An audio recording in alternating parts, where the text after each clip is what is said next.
네, 안녕하세요. 이번 영상은 어헤드 스템, 일반적으로 알루미늄 그 이상 카본이나 티타늄에 들어가는 어헤드 스템의 스타일의 핸들 조절 방법을 안내해 드리도록 하겠습니다. 핸들 스템의 앞쪽 나사는 핸들의 각도를 조정하는 나사이고요. 이 옆쪽에 보여지는, 보통은 양쪽에서 들어가는 방식이 있지만 보통은 위아래 교차로 들어가는 방식이 많이 있습니다. 이 두 개의 나사를 통해서 핸들과 바퀴의 고정, 포크의 고정하는 방법이 있을 것이고요. 이 상단부는 자전거 조립을 한 이후에 포크와 프레임, 스템이 유격이 없게 고정하는 나사, 이 세 가지 부분을 설명드리려고 합니다. 우선 핸들 스템 앞쪽에 있는 이 나사들은 수량이 다르거나 모양이 다른 것들이 있는데요. 방법은 똑같습니다.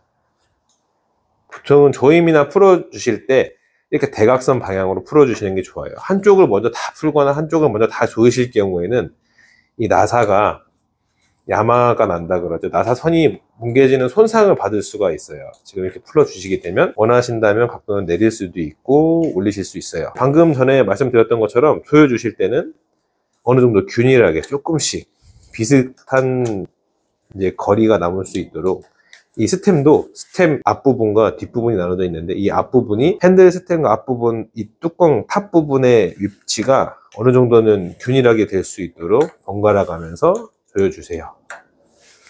그래서 어느 정도 돌아갈 때까지만 조금씩 조여서 위아래 사이에 이 틈이 거의 비슷하게 조여주시면 핸들은 안전하게 조정이 됩니다. 다 조이신 이후에 한 번씩 이렇게 눌러서 잘 조여졌나를 확인해 주시면 매우 안전할 것 같습니다. 그리고 두 번째 부분, 이 부분은 핸들과 바퀴의 센터를 정렬하는 부분인데요.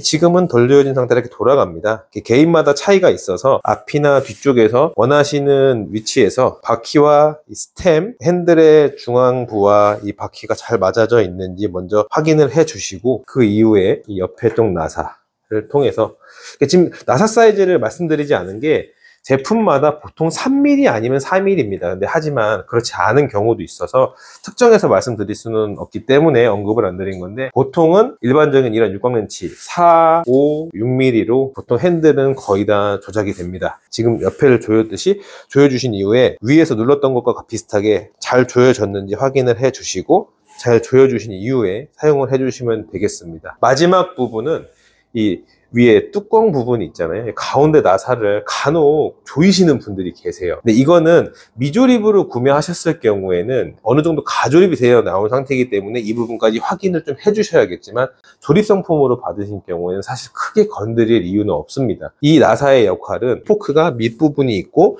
이 윗부분이 있는데, 이 윗부분에 그 해바라기 같이 생긴 부속이 하나 들어있는데 그 부분을 잡아주는 역할을 하는 나사가 이것입니다. 너무 많이 돌릴 경우에는 해바라기 같이 생긴 부속이 위로 올라와서 포크에 유격이 생길 수도 있고, 그 안에서 자기의 역할을 하는 걸 손상시킬 수 있기 때문에 우선 이 부분을 꼭 손 대시기 전에는 이 양쪽 나사를 풀어주시는 게 좀 안전합니다.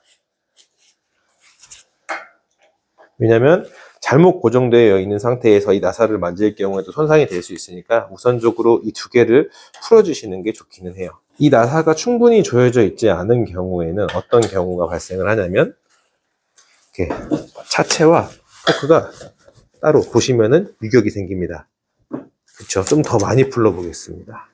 그러면 이렇게 유격이 생기기 시작을 하죠. 이 포크가 이 프레임을 관통하고 그 포크 위쪽 부분에 해바라기 같은 나사가 존재를 하고요. 이걸 통해서 그 유격을 줄여주는 역할을 해요. 그래서 이 유격이 있으신 분들 같은 경우에는 천천히 이 안에 포크 베어링 하고 올라와서 여기에서 베어링이 위치해 있기 때문에 크게 벗어나지 않은 경우에는 조금씩 흔들어 주시면서, 물론 이렇게 흔드는 것만으로 조율이 안 될 수 있지만 위에 거를 조여주시면 그것들이 보통은 자기 자리를 찾아가는 경우가 많긴 합니다. 그래서 이렇게 잘 조여주시면 아까 생겼던 유격은 보이지 않고요. 이거는 캡이랑 그냥 돌아가는 것이고, 흔들어도 프레임과 포크가 따로 놀지 않습니다. 근데 이거를 매우 꽉 조이시는 분들이 있는데, 그러면 아까 말씀드렸잖아요. 자기의 위치에 있는 그 부속이 손상되거나 위로 올라와 버리면 이 기존에 지키고 있던 자리를 벗어나게 돼서 유격이 생기거나 뭐 다른 이상이 생길 수 있기 때문에 어느 정도까지만, 너무 꽉 조이지 않습니다. 돌아가지 않을 정도까지의 유격으로 조여주시고 흔들리지 않는다라는 거를 확인하신 이후에 다시 이 나사를 조여서 핸들의 센터를 맞춰주시면 됩니다. 간단하게 좀 설명을 드렸는데요. 맨 마지막에 나온 3번의 내용은 고객님들께서 크게 뭐 별도로 손을 대시거나 정비하실 내용은 잘 없고, 그리고 하시게 되더라도 이 부분에 유격이 생기거나 그런 부분이 있다면 보통은 이제 간단하게 할 수 있는 경우도 있지만, 그렇지 않은 경우가 베어링이 이미 손상이 됐거나 그 외적인 부분이 수리가 필요할 수 있기 때문에 그런 경우에는 대리점을 가서 하시는 게 좀 안전합니다. 지금 보시면 앞부분의 스템 각도 조절, 핸들 스템 나사 이거 두 개를 조여서 핸들과 바퀴 일체하게 하는 방법과 이 세 가지를 설명드렸는데요. 상황에 따라서 필요하신 부분만 조금씩 건드려서 사용하시면 좋을 것 같습니다.